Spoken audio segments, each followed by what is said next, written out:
As Metallica began writing their follow-up record to 1988's Injustice for All, they would go in a much more commercial direction, much to the chagrin of some of their longtime fans.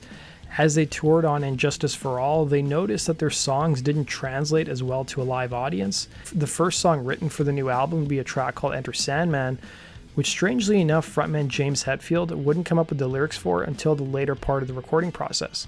The song would prove to be Metallica's biggest single of their career, charting at number 16 on the Billboard Hot 100 charts. But immediately after the song's release, it drew comparisons to another band's song who had a strange relationship to Metallica. That's what we're going to explore in today's video.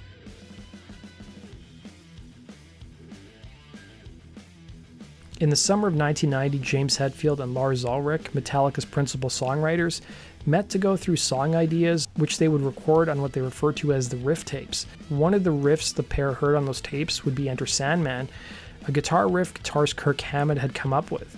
Hammett would be inspired by Soundgarden's album Louder Than Love, telling Total Guitar, "Back in '89, I just discovered this new musical movement coming out of the Seattle area. I was listening to a lot of Soundgarden. I was pretty impressed with the rawness of their sound and how heavy it felt. One thing we spoke about as a band was how much we all like bouncy riffs. So I was just sitting there with my guitar at 3 o'clock in the morning thinking, Soundgarden, bounce, flattened fifths, almost simulating my mind to those sounds. And then this riff came out and I thought, whoa, that works." The band had previously worked with Flemming Rasmussen, and they would enlist Motley Crue, The Cult, and Bon Jovi producer Bob Rock to work on their follow-up to Injustice for All. Some had feared that Rock would change the band's sound to be more pop, but James Hetfield brushed off those concerns, saying some people thought Bob would make a sound too commercial. You know, Bob works with Bon Jovi, Bob works with Motley Crue, but if Flemming Rasmussen worked on a Bon Jovi record, would Bon Jovi all of a sudden sound like Metallica? Rock, for his part, was known for being an outspoken producer telling Uncut, "I really didn't give a shit, to be honest. When they started doing things the way they'd always done, I just gave the songs back to them. They were quite taken aback. When they'd do stupid things, I'd call them on it. Lars would show up really late and I'd say, 'What an effing asshole you are.' I don't think people did that to them before." The original lyrics for Enter Sandman were centered around any new parent's worst nightmare, sudden infant death syndrome, with the line "off to Neverland" originally being written as "disrupt the perfect family." The lyrics were flat out rejected by Ulrich and Rock, who thought they were too grotesque, not really that personal. Hetfield would tell Guitar World, "That pissed me off so much. I was like, F you, I'm the writer here." But that was the first challenge from someone else, and it made me work harder. Hetfield would change the lyrics to write the song about childhood nightmares, with him telling Uncut in 2007, "I wanted more of the mental thing where the kid gets manipulated by what adults say. And you know when you wake up with that shit in your eye? That's supposedly been put in there by the Sandman to make you dream. So the guy in the song tells this little kid, and he kind of freaks. He can't sleep after that, and it works the opposite way. Instead of a soothing thing, the table's turned." The title Enter Sandman had already been kicked around by Metallica for nearly half a decade, and they finally found a good purpose for it. Released as the first single on Metallica's self-titled or Black album on July 29, 1991, it would usher in a new era for the band. Gone were the long epic metal tunes, and in its place were more simple rock and roll songs, something much more accessible to a mainstream audience. Enter Sandman would prove to be Metallica's highest charting song of their career up until that point, peaking at number 16. The Black Album, meanwhile, would move nearly 16 million copies stateside and over 25 million units worldwide. The LA Times would write a pretty interesting article about the similarities between Enter Sandman and a song named Tapping Into the Emotional Void, which was written by a band named Excel, and this article will be published about 4 months after the Black Album came out. The angle of the article was how, despite the similarities between the songs, Enter Sandman actually gave a decent amount of publicity to the band Excel.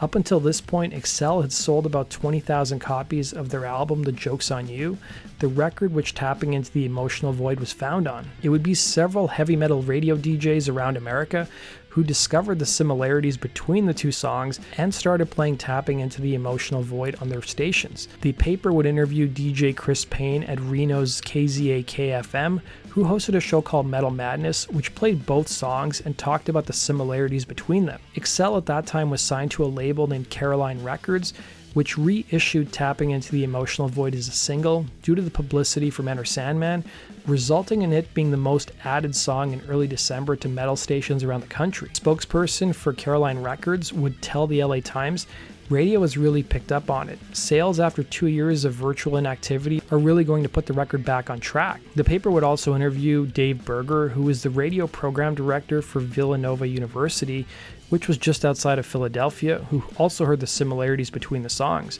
He would tell the paper, "We played it and some people call thinking it was a demo version of Sandman." Despite the similarities between the songs, Excel opted not to file a lawsuit against Metallica at the time, with frontman Dan Clements telling the LA Times what he thought when he first heard Enter Sandman, saying, "You don't know what to think." In the same interview, he would admit to waiting in line at midnight to get a copy of the Black Album, as he was a big fan of Metallica.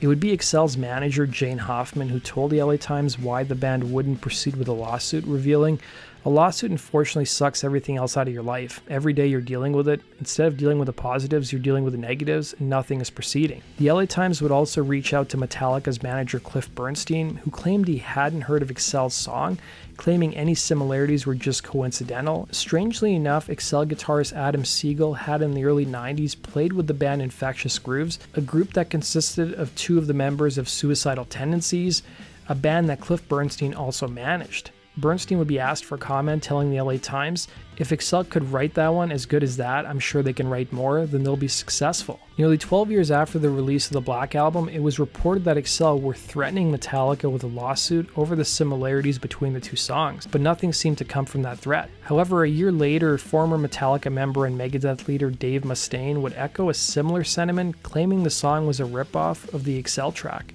That does it for today's video, guys. Thanks for watching. Be sure to like button and subscribe, and we'll see you again in Rock Country Stories. Take care.